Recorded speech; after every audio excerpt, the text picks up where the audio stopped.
नमस्कार मेरे प्यारे बच्चों, एक बार फिर से आप सभी का स्वागत है आपके अपने YouTube channel the PCM vision में। आज की इस वीडियो में हम लोग क्लास 12 ज्योग्राफी के सेकेंड टर्म के मॉडल पेपर सेट 4 का पार्ट 2 है प्यारे बच्चों। और इस वीडियो में हम लोग क्वेश्चन नंबर 14 से लेकर के 19 तक के प्रश्नों के सॉल्यूशन को देखेंगे। पार्ट 1 में हम लोगों ने क्वेश्चन नंबर 1 से लेकर के 13 तक के सॉल्यूशन को देख लिया था। अगर आपने पार्ट 1 नहीं देखा है तो प्लेलिस्ट का लिंक मैंने डिस्क्रिप्शन में दे दिया है, आप लोग उसे वहां से जाकर के देख सकते हैं। साथ ही साथ मैं आपको जानकारी दे देना चाहूंगा प्यारे बच्चों कि इस चैनल के माध्यम से हिस्ट्री का 4 सेट पूरा करा दिया गया है, इकोनॉमिक्स का भी 4 सेट पूरा करा दिया गया है और हिंदी कोर का आपका 2 सेट पूरा करा दिया गया है और अभी जियोग्राफी का आपका 4 सेट पूरा हो जाएगा। तो इनमें से कोई भी सब्जेक्ट अगर आपका है तो इस सभी सब्जेक्ट का सॉल्यूशन को आप देख सकते हैं। सभी का प्लेलिस्ट का लिंक मैंने डिस्क्रिप्शन में दे दिया है, आप लोग उसे वहां से जाकर के देख लेंगे प्यारे बच्चों। इसी तरह से आपके जितने भी सब्जेक्ट हैं सभी सब्जेक्ट के पूरे 5 सेटों का सॉल्यूशन एक एक करके पूरा करवा दिया जाएगा बच्चों। तो अगर आप हमारे चैनल पे नए हैं तो चैनल को सब्सक्राइब कर लेंगे, वीडियो अच्छा लगे तो वीडियो को लाइक करके दोस्तों में शेयर जरूर करेगा। तो चलिए स्टार्ट करते हैं आज के प्रश्नों को। तो बच्चों, पढ़ाई में डाउट्स आते हैं, सॉल्व नहीं हो पा रहे, घबराओ मत। इसका सोल्यूशन है डाउटंट ऐप। जिस भी सवाल में आपको डाउट है उसकी फोटो खींचो, क्रॉप करो और 5 सेकंड के अंदर अंदर आपको उसका वीडियो सोल्यूशन मिल जाएगा, वो भी बिल्कुल फ्री में। यानी अब आप पूछिए अपने अनलिमिटेड सवाल कहीं भी कभी भी।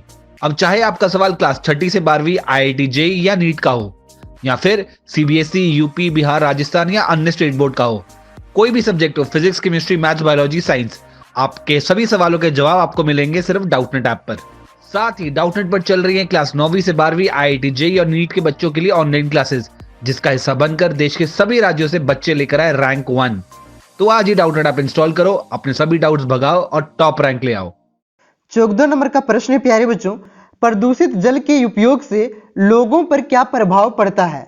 तो देखिए, जल प्रदूषण का सर्वाधिक प्रभाव मानव पर ही पड़ता है।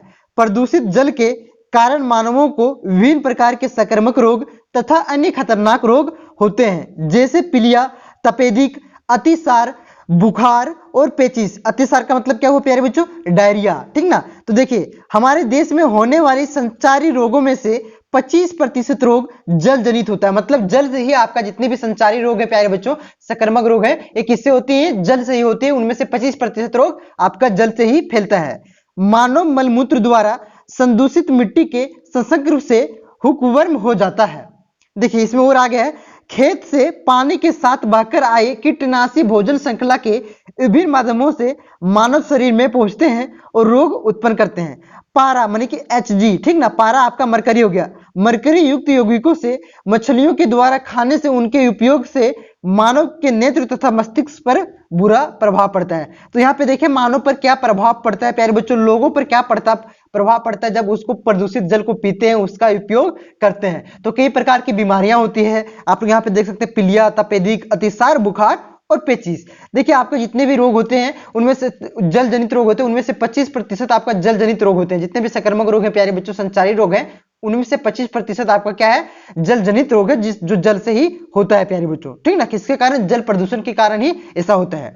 देखिए, 15 नंबर का प्रश्न है, चावल उत्पादन के लिए अनुकूल भौगोलिक दशाओं एवं वितरण का वर्णन करें। तो यहाँ आपको चावल उत्पादन के लिए कितनी वर्षा चाहिए, कितनी तापमान चाहिए, जलवायु के कितनी चाहिए, इसकी प्रकृति क्या होती है, इसके बारे में यहाँ पे आपको लिखना है प्यारे बच्चों। तो देखिए, क्या अनुकूल भौगोलिक दशाएं, तो एक प्रकृति इसका चावल का कैसा है, यह उष्ण कटिबंधीय उपज है प्यारे बच्चों। जलवायु कैसे चाहिए? उष्ण आर्द्र जलवायु उपयुक्त होती है चावल उत्पादन के लिए। और तीसरा देखिए, तापमान बोते समय 20 डिग्री सेंटीग्रेड और पकते समय 27 डिग्री सेंटीग्रेड की आवश्यकता है। पकते समय खुला आकाश, चमकीली धूप उपज को बढ़ाती है, ठीक ना। चौथा है, देखिए, वर्षा कितना चाहिए? 100 से लेकर के 200 सेंटीमीटर वार्षिक वर्षा वाले क्षेत्र उपयुक्त एवं कम वर्षा वाले क्षेत्रों में सिंचाई अनिवार्य है। मतलब अगर 100 से 200 सेंटीमीटर वर्षा हो रही है कोई क्षेत्र में तो वहां पे चावल अच्छी तरह से उपज होगी, नहीं तो उसको सिंचाई की, पानी पटाने वाला आवश्यकता पड़ेगा प्यारे बच्चों। उसके बाद देखिए, मृदा किस तरह से चाहिए, मिट्टी किस प्रकार से चाहिए? चिकनी गहरी दामोत मिट्टी चाहिए जिसमें चीका और जलोढ़ की मात्रा अधिक हो, उपयुक्त होती है। मतलब जिसमें आपकी चीका और जलोढ़ की मात्रा होती है प्यारे बच्चों, वह मृदा यहाँ पे चावल उत्पादन के लिए उपयुक्त होती है। तो 5 पॉइंट हो गया। उसके बाद छठा देखिए, भूमि किस प्रकार चाहिए? समतल भूमि जो चारों ओर से ऊंची एवं डांडा से घिरा हो, अति आवश्यक है। देखिए प्यारे बच्चों, समतल भूमि किस लिए चाहिए? ताकि सभी जगह बराबर पानी की आवश्यकता हो। देखिए अगर आपने गांव से होंगे, धान की खेती किया होगा, तो देखिए लास्ट में जोतने के बाद, हल जोतने के बाद क्या करते हैं? लास्ट में क्या करते हैं? उस पर चौकी लगाते हैं, ताकि उस चौकी लगाने का कारण क्या होता है? जितने भी खर पतवार होते हैं वही नीचे दब जाए। और दूसरा कारण क्या होता है? कि चारों ओर बराबर हो जाए प्यारे बच्चों। उससे क्या होगा? जल एक समान सभी खेत में, मतलब सभी जगह एक समान जल रहे। इस वजह से क्या करते हैं? चौकी लगाते हैं, तो यहाँ पे समतल भूमि रहे इस वजह से। तो यहाँ पे आपकी समतल भूमि बहुत ही ज्यादा आवश्यक है। उसके बाद चाहिए सस्ते श्रम, कुशल व अधिक श्रमिकों की आवश्यकता होती है। इस वजह से क्या चाहिए? सस्ते श्रम चाहिए प्यारे। बहुत ही ज्यादा लेबर की आवश्यकता, मजदूर की आवश्यकता पड़ती है धान काटने में, धान रोपने में, हल जोतने में, कुदार पड़वाने में। जैसे इस तरह से आरी रहते हैं तो इसको क्या करते हैं? कुदार काट के फेंकते हैं, उसके बगल बगल में टारते हैं, तो इसी को कुदार पाटना कहते हैं, ठीक ना। तो इस तरह से काफी मजदूरों की आवश्यकता पड़ती है, इस वजह से सस्ते श्रम की आवश्यकता होती है। तो ये 7 पॉइंट आप लोग लिखिएगा, यहाँ 5 नंबर आपको मिल जाएगा, ठीक है। चलिए नेक्स्ट पॉइंट पर हम लोग नेक्स्ट क्वेश्चन पर आते हैं। वर्षा जल संग्रहण से आप क्या समझते हैं? वर्षा जल संग्रहण के विभिन्न उपायों का वर्णन करें। तो देखिए प्यारे बच्चों, भूमिगत जल स्तर गिरता जा रहा है, मतलब धीरे धीरे जो हम लोग कुआं देखिएगा 20 फीट में पानी निकल जा रहा था, वो क्या हो रहा है? अब 30 फीट खोदने पर भी पानी नहीं निकल रहा है, अतः जल संग्रहण आवश्यकता है। इसी कारण से वर्षा जल संग्रहण एक प्रमुख रूप में उभरा है, ठीक ना। मतलब पानी को इकट्ठा करना, वर्षा जल को इकट्ठा करना क्या कहलाएगा? जल संग्रहण कहलाएगा, ठीक है। तो देखिए प्यारे बच्चों, यहाँ पे इसका मुख्य उद्देश्य क्या है क्वेश्चन में नहीं दिया हुआ है, लेकिन मैंने यहाँ पे मुख्य उद्देश्य, इसका उद्देश्य क्या है जल संग्रहण करने का, उसको लिख दिया है, क्योंकि ये इंपॉर्टेंट पॉइंट है। आपके बोर्ड एग्जाम में ये क्वेश्चन आ सकते हैं कि वर्षा जल संग्रहण करने के मुख्य उद्देश्यों को लिखें। तो क्या क्या उद्देश्य प्यारे बच्चों, ये आपका एक्स्ट्रा पॉइंट मैंने जोड़ दिया है, ठीक ना। तो यहाँ पे आपको क्या करना है? जल संग्रहण के विभिन्न विधियों, किस प्रकार से जल संग्रहण कर सकते हैं उसके बारे में लिखना है। लेकिन इसका जल संग्रहण करने का क्या उद्देश्य होता है ये मैंने आपको बता दिया है, क्योंकि ये आपका एग्जाम में आ सकता है। तो देख लीजिए प्यारे बच्चों, आगामी वर्षों के लिए जल संग्रहण करना, ये पहला उद्देश्य आता है। दूसरा, भूमिगत जल के गुणों में सुधार करना। जो भूमिगत जल आपका है प्यारे बच्चों, जल स्तर है नीचे जा रहा है, उसको ऊपर उठाना, ठीक ना। भूमि क्षरण एवं अति जल प्रवाह को रोकना, मतलब जब बाढ़ उड़ जाता है एक तरह से, देखते हैं ना, कहीं नली में जाएगा पानी कहीं से, तो वहां पे क्या होता है? मिट्टी को मृदा अपरदन कर देता है, तो उसको रोकने के लिए क्या करेंगे? जल संग्रहण किया जाता है। उसके बाद देखिए, शहरों एवं औद्योगिक पदार्थ को पुनः चक्रण करना, ये चौथा उद्देश्य हो गया आपका प्यारे बच्चों। तो ये उद्देश्य आप लोग याद कर लीजिए, बहुत ही ज्यादा इंपॉर्टेंट है, इस क्वेश्चन के लिए इंपॉर्टेंट नहीं है, इस क्वेश्चन में दूसरा कुछ पूछा है। अब देखेंगे जल संग्रहण करने के तरीकों को, ठीक ना। तो देखिए प्यारे बच्चों, वर्षा जल संग्रहण करने के तरीके, वर्षा जल संचयन करने के कई तरीके हैं। इनमें से कुछ तरीके वर्षा जल का संचयन करने में बहुत ही ज्यादा कारगर साबित हुए। संचयन करने किए हुए वर्षा जल को हम व्यावसायिक एवं के साथ साथ घरेलू उपयोग में भी ला सकते हैं। तो इसको आप लिख सकते हैं, वो नहीं लिख सकते, या तो आप डायरेक्ट लिख सकते हैं। वर्षा जल संचयन करने के मतलब ये हुआ कि यहाँ पे जो आपने संग्रहण और संचयन दोनों आपका एक है प्यारे बच्चों, ठीक ना। तो संग्रहण करने के निम्नलिखित तरीके हैं। पहला क्या तरीके हैं प्यारे बच्चों? सतह जल संग्रहण सिस्टम। देखिए इसमें क्या होता है? सतह जल वह पानी होता है जो वर्षा के बाद जमीन पर गिरकर धरती के निचले भागों में बहकर जाने लगता है। गंदी अवस्था नालियों में जाने से पहले सतह जल रोकने के लिए के तरीके को सतह जल संग्रहण कहा जाता है। बड़े बड़े ड्रेज पाइप के माध्यम से वर्षा जल के कुआं, नदी, जग, तालाबों में जमा करके रखा जाता है, जो बाद में पानी की कमी को दूर करता है। तो इस प्रकार से पहला ये हो गया जल संग्रहण करने की विधि। दूसरा देखिए, छत प्रणाली। इस तरीके से छत पर गिरने वाले बारिश को पानी के संचय करके रखा जा सकता है। ऐसे में ऊंचाई पर खुले टंकियों का उपयोग किया जाता है, ठीक है। मतलब क्या करेंगे? छत में ही पानी को हम लोग स्टोरेज कर लेंगे, छत वाला पानी टंकी में, ठीक ना, जिनसे वर्षा जल पानी संग्रहित करके नालों के माध्यम से घरों तक पहुंचाया जा सकता है। यह पानी स्वच्छ होता है। थोड़ा बहुत ब्लीचिंग पाउडर मिलाने के बाद पूर्ण तरीके से उपयोग में लाया जा सकता है। देखिए सबसे शुद्ध है कौन? वर्षा जल, लेकिन वो जमीन में गिरता है, उसके बाद क्या हो जाता है? अशुद्ध हो जाता है। तो उसको हम लोग क्या करेंगे? ऊपर से ही स्टोर कर लेंगे प्यारे बच्चों, छत से ही, तो ये गंदा नहीं होगा। और ये जल संचयन संग्रहित करने का दूसरा विधि हुआ। तीसरा देखिए, बांध के माध्यम से, देखिए बड़े बड़े बांध के माध्यम से वर्षा के पानी को बहुत ही बड़े पैमाने पर रोका जाता है, जिन्हें गर्मी के महीनों में या पानी की कमी होने पर कृषि, बिजली उत्पादन और नालियों के माध्यम से घरेलू उपयोग में भी इस्तेमाल के लिए लाया जाता है। जल संरक्षण के मामले में बांध बहुत उपयोगी साबित हुए हैं, इसलिए भारत में कई बांधों का निर्माण के साथ साथ नए बांधों भी बनाए जा रहे हैं। तो बांध के माध्यम से भी हम लोग जल संरक्षण कर सकते हैं, मतलब जल का संग्रहित कर सकते हैं प्यारे बच्चों। उसके बाद देखिए भूमिगत टैंक, जमीन के नीचे टैंक बना देंगे, पनसौखा समझते हो ना, उसको बना देंगे, उस प्रकार से भी कर सकते हैं। तो यहाँ पे किस प्रकार से कर सकते हैं भूमिगत टैंक से, उसको मैंने लिख दिया है, आप लोग स्क्रीनशॉट ले लीजिए, तो वीडियो रोक के यहाँ पे आप लोग पढ़ लीजिए प्यारे बच्चों, ज्यादा हार्ड नहीं है, समझ सकते हैं आप लोग आसानी से।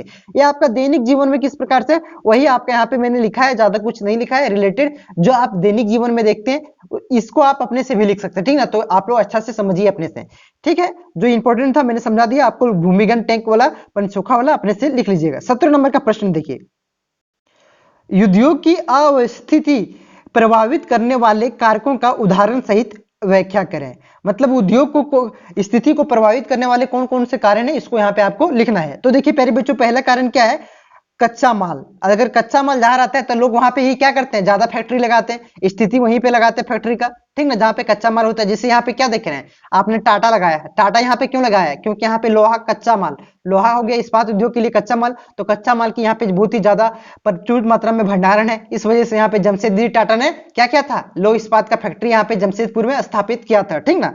तो देखिए प्यारे बच्चों, सामान्यतः उद्योग वहीं स्थापित होते हैं जहां कच्चा माल की उपलब्धता होती है। जिन उद्योगों में निर्मित वस्तुओं का भार कच्चे माल की समीप लगाए जाते हैं। देखिए प्यारे बच्चों, क्या होते हैं, जहां पे कच्चे माल होते हैं वहीं पे लगाए जाते हैं, क्योंकि उससे भाड़ा का बचत हो जाता है। मान के चलते कच्चे माल निकल रहा है झारखंड में, लगाएंगे फैक्ट्री दिल्ली में, तो कितना भाड़ा लग जाएगा यहाँ से लोहा लगने में, ले जाने में, तो इससे काफी परेशानी होगी, काफी खर्च होगा। तो कच्चे माल पहला हो जाता है। दूसरा हो जाता है शक्ति और ऊर्जा। तो देखिए प्यारे बच्चों, किसी भी उद्योग की स्थापना से पहले उसकी शक्ति आपूर्ति सुनिश्चित की जाती है।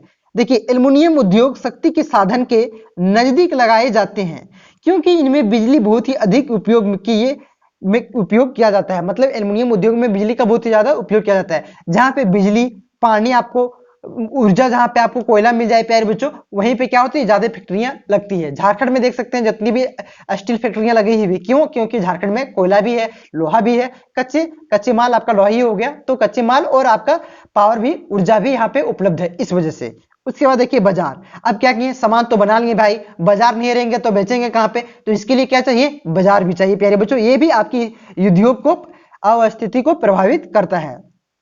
तो देखिए प्यारे बच्चों, बाजार, उद्योग का सारा विकास निर्मित माल की खपत के बाजार पर निर्भर करता है, कि मतलब हम कितना माल बेच पा रहे हैं, इसी पर उद्योग में बहुत ही ज्यादा इंपॉर्टेंट कारक है प्यारे बच्चों, इसको लिखना जरूरी है। उद्योग का बाजार पर ही निर्भर करता है प्यारे बच्चों। माल तो बनाएंगे, बिकबेन करेगा, बाजार ही नहीं रहेगा तो क्या बना के कोई फायदा, क्या कोई फायदा नहीं है। तो देखिए बाजार निकटता से उपभोक्ता को औद्योगिक उत्पादक सस्ते दाम पर मिल जाते हैं। मतलब जितना यहाँ से बाजार, यहाँ हम फैक्ट्री लगाए हैं, दिल्ली गिरिडीह में फैक्ट्री लगाए और जमशेदपुर में कोई बाजार से धनबाद में बाजार है, तो क्या हुआ, बहुत ही नजदीक हुआ, इससे क्या हुआ, भाड़ा कम लगा, बाजार तक पहुंचाने में माल को भाड़ा कम लगा प्यारे बच्चों, तो क्या होगी, इससे सस्ते माल मिलेगी, भाड़ा कम लगा तो माल तो सस्ता मिलेगा, ठीक है ना। तो ये आपकी होगी बाजार की कारक जो प्रभावित करता है। परिवहन, कच्चे माल की उद्योग केंद्र तक लाने के लिए, निर्मित माल को बाजार तक ले जाने के लिए सस्ती कुशल यातायात, यहाँ पे होगा यातायात का प्रचुर मात्रा में होना आवश्यक है।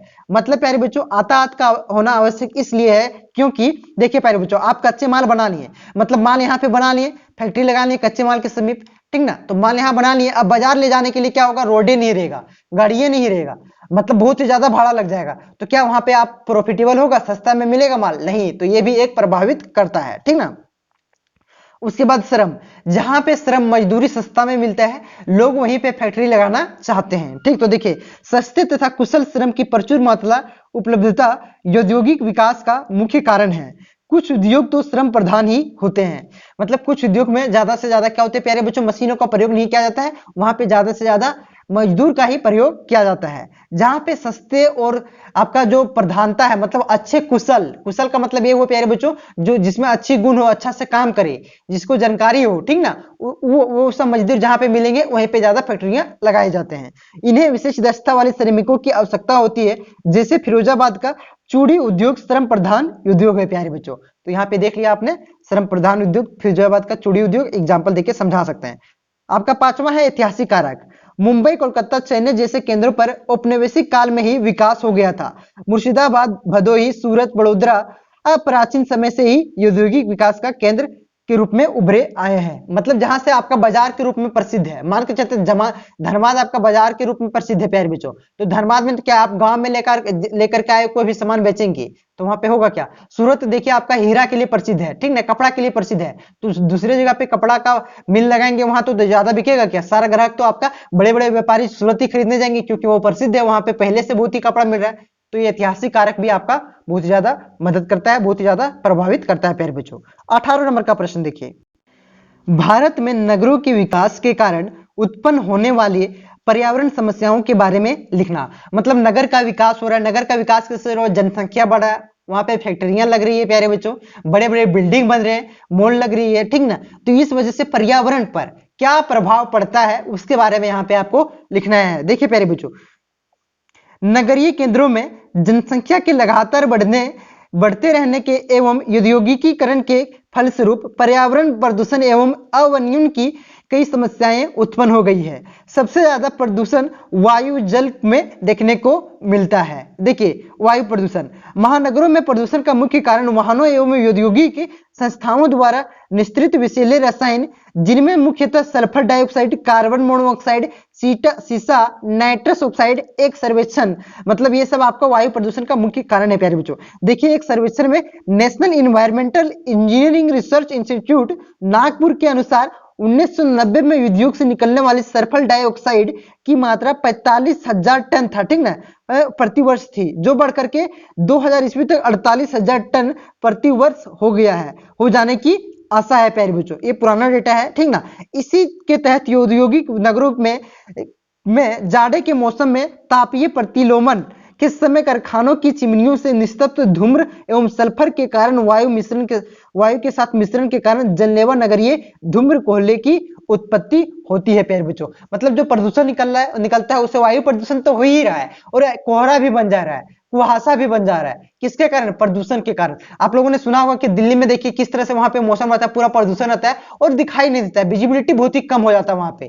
क्यों? प्रदूषण के कारण, वायु प्रदूषण के कारण, क्योंकि सल्फर डाइऑक्साइड निकलता है, कार्बन मोनोऑक्साइड, नाइट्रस, सारा धुलकर उड़ते हैं। इस वजह से वाहनों से निकलने वाले धुआं के साथ सीसा नामक तत्व भी निकलता है, जिसका बुरा प्रभाव हमारे श्वसन तंत्र, सल्फर डाइऑक्साइड वर्षा के जल के साथ संयोग, देखिए सीसा का प्रभाव हमारे श्वसन तंत्र पर पड़ता है। सल्फर डाइऑक्साइड गैस क्या करता है? वर्षा के जल के संयोग करके सल्फ्यूरिक अम्ल में परिणित हो जाती है। यह अम्ल वर्षा के रूप में पृथ्वी पर पहुंचती है, जिसके फलस्वरूप त्वचा में करकेटा, बुर्दानी की कैंसर की आवृत्ति में वृद्धि हो जाती है, कैंसर हो जाता है प्यारे बच्चों अगर किसी अम्ल वर्षा के कारण। तो ये आपका हो गया जो वायु प्रदूषण होता है उससे। अब हम लोग देखेंगे जल प्रदूषण से क्या अगर जल प्रदूषण किस प्रकार से होता है प्यारे बच्चों, जब शहर का औद्योगिकरण होने लगता है, ठीक ना। थोड़ा हेजिटेशन हो रहा है क्या, सुबह भी वीडियो बनाए और अभी ऑफलाइन क्लास भी दी, इस वजह से हो रहा है यार, थोड़ा भूख गए। देखिए महानगरों में स्थित जल प्रदूषण के बारे में, महानगरों में स्थित कल कारखानों द्वारा निष्कासित कचरे मुख्य रूप से नदी नालों में प्रवाहित कर दिए जाते हैं। जितने भी कचरे निकलते हैं प्यारे बच्चों, सारा नली लगा हुआ है, सारा नली, देखिए आप दिखेंगे तो प्रत्येक शहर के बगल में एक नली होता है, सारा कचरा उस नली में बहा दिया जाता है। इससे क्या होता है? जल प्रदूषण होता है प्यारे बच्चों। तो वही यहाँ पे लिखा है, देखिए एग्जाम्पल मैंने दे दिया है, दिल्ली के पास यमुना नदी की मात्र एक नाला बनकर रह गई है। इसी तरह से कानपुर के स्थित चमड़ा उद्योग के कारण गंगा नदी किसी कार्य के लिए भी उपयोगी नहीं रह गई। मतलब चमड़ा उद्योग में जितने भी कचरा होती है सारा गंगा में डाल दिया जाता है, दिल्ली से जितना कचरा निकलती है सब यमुना नदी में आ जाता है। इसका कारण यही है प्यारे बच्चों, जल प्रदूषण काफी तेजी से हो रहा है शहर का विकास होने से, ठीक ना। उसके बाद देखिए ध्वनि प्रदूषण, महानगरों में ध्वनि प्रदूषण का स्तर भी काफी ऊंचा हो गया है। इनमें आबाद गति की जनसंख्या वृद्धि के कारण स्वचालित वाहनों तथा अन्य ध्वनि प्रदूषकों की तेजी से वृद्धि हुई। मतलब जनसंख्या वृद्धि हो रही तो अपने अपने घर में 4 चक्का 2 चक्का पूरा ले लिए प्यारे बच्चों, ठीक ना। और भी ज्यादा मशीन बड़ा जो आवाज करता है, ऐसे मशीन जो आवाज भी करता है नहीं करता है, तो मशीनों की संख्या में वृद्धि हुई। तो इससे क्या हो रही, जो मशीनों से आपका ध्वनि निकलता है, गाड़ियों से जो ध्वनि निकलती है, आवाज निकलती, उससे क्या हो रही, जल प्रदूषण हो रहा है प्यारे बच्चों। देखिए भारत में अधिकांश महानगरों में ध्वनि का स्तर 80 से 70 से 80 डेसिमल तक पहुंच गया है, जो श्रवण श्रवण संबंधित समस्याएं उत्पन्न करता है, कान का पर्दा फट जाता है, लोग कम सुनने लगते हैं, काफी इस तरह से बीमारियां होती है ध्वनि प्रदूषण से।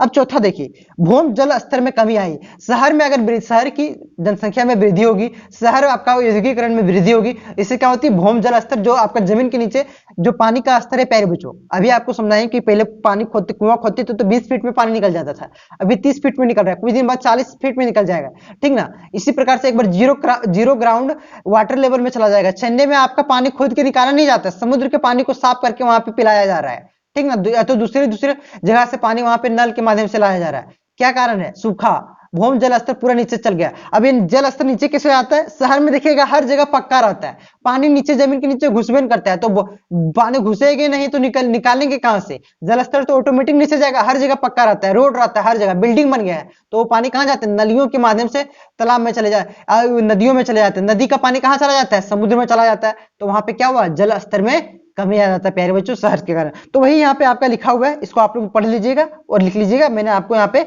समझा दिया है, ठीक है। उसके बाद 19 नंबर के प्रश्न को देखिए, निम्नलिखित को भारत के मानचित्र पर दर्शाइए। तो देखिए प्यारे बच्चों, ये सब आपका जो विशाखापट्टनम, राउरकेला, जमशेदपुर, दुर्गापुर, ठीक है ना, ये और यहाँ पे सलेम, तो ये सब क्या है आपका, ये सब आपका है लौह इस्पात उद्योग, जो यहाँ पे लौह इस्पात उद्योग की बड़े बड़े फैक्ट्रियां स्थापित किए गए हैं। जैसे यहाँ पे देख सकते हैं जमशेदपुर में लौह इस्पात उद्योग है प्यारे बच्चों, दुर्गापुर में आपका है, सेलम कहाँ पे है, तमिलनाडु में, दुर्गापुर कहाँ पे आपका, पश्चिम बंगाल में, जमशेदपुर कहाँ पे है, अरे सर झारखंड में है, ठीक। राउरकेला कहाँ पे आपका है, आपका राउरकेला कहाँ पे है प्यारे बच्चों, उड़ीसा में। विशाखापट्टनम कहाँ पे है, एपी, आंध्र प्रदेश में है प्यारे बच्चों। तो इसको आपको मानचित्र में दर्शाना है। तो ये और भी जैसे और आपका भिलाई संयंत्र हो गया प्यारे बच्चों, बोकारो हो गया, तो मैं सारा आपको यहाँ पे दर्शा देता हूँ, ये प्रश्न भी आ सकता है, जरूरी नहीं ये सभी आएगा, ठीक ना। विशाखापट्टनम की जगह दे दिया बोकारो, बोकारो में भी स्टील उत्पादन होता है, ठीक ना, फैक्ट्री है आपका लोहा इस्पात उद्योग का, ठीक ना आपका। और भिलाई में भी है, भिलाई यहाँ पे दिया नहीं, भिलाई कहाँ पे है, छत्तीसगढ़ में। तो सारा में भिलाई, बोकारो, विशाखापट्टनम, राउरकेला, जमशेदपुर, दुर्गापुर, सलेमा, सारा आपको मैं दर्शा देता हूं, आप लोग देखिएगा, आप लोग इसे उतार लीजिएगा, ठीक ना, जरूरी नहीं यही आ जाएगा, इनसे रिलेटेड भी आ सकता है, ठीक है। तो चलिए दर्शाते हैं उसको।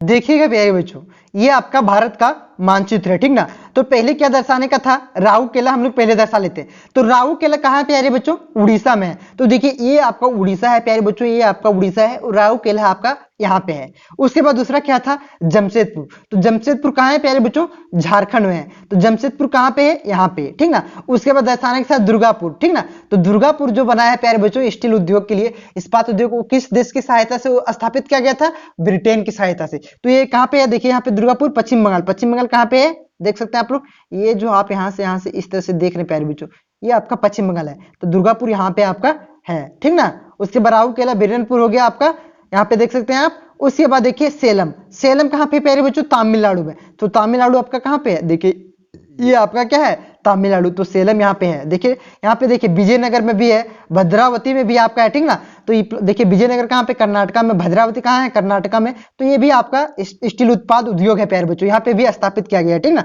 तो बोकारो देख सकते हैं, बर्नरपुर देख सकते हैं, आसनसोल यहाँ पे है, ठीक ना। और यहाँ पे उड़ी आपका छत्तीसगढ़ में कहाँ पे, भिलाई, ठीक है। तो ये आपका हो गया जो दर्शाने का था प्यारे बच्चों, आप लोग देख लीजिए। पहले आप लोग आसानी से एक बार वीडियो को सुनिए। राउरकेला कहाँ पे है आपका, उड़ीसा में। भिलाई कहाँ पे है, छत्तीसगढ़ में। बोकारो कहाँ है, झारखंड में। जमशेदपुर झारखंड में। दुर्गापुर आसनसोल आपका कहाँ है, पश्चिम बंगाल में। इसको आप लोग लिख लीजिए, तभी तो खोज पाइएगा। पता नहीं है कहाँ पे रहेगा तो मानचित्र में कहाँ खोजिएगा, ठीक ना। और सेलम आपका तमिलनाडु में, विजयनगर आपका कहाँ पे, कर्नाटक में, भद्रावती आप भी आपका कर्नाटक में। देखिए आपका कोल, जहाँ पे आपका कोल खदानों के लिए, कोल उत्पादन के लिए प्रसिद्ध है, जैसे झरिया, ठीक ना प्यारे बच्चों। उस तरह से दर्शाने का था नवेली, ठीक। तो मैंने वहां पे आपको थोड़ा मिस्टेक हो गया था बताने में, ठीक ना। एक होता है मवेली, मवेली आपका पश्चिम बंगाल में है, तो वहां पे मैंने आपको पश्चिम बंगाल में बता दिया था नवेली के स्थान पर। तो नवेली आपका तमिलनाडु में है, यहाँ पे नवेली आपका तमिलनाडु में यहाँ पे है। तो उसको आप लोग सेट 1 में था, उसको आप लोग सेट 2 में था, तो उसे आप लोग दर्शा लीजिएगा, ठीक ना। तो मिलते हैं नेक्स्ट वीडियो में। सेट 5 आपका बहुत ही जल्द आ जाएगा, 1 से 2 दिनों में। तो अगर 1 से 2 दिनों बाद आप वीडियो देख रहे हैं तो सेट 5 को भी आप लोग प्लेलिस्ट में देख लीजिएगा, वो भी अपलोड हो गया होगा। तो मिलते हैं नेक्स्ट वीडियो में, धन्यवाद।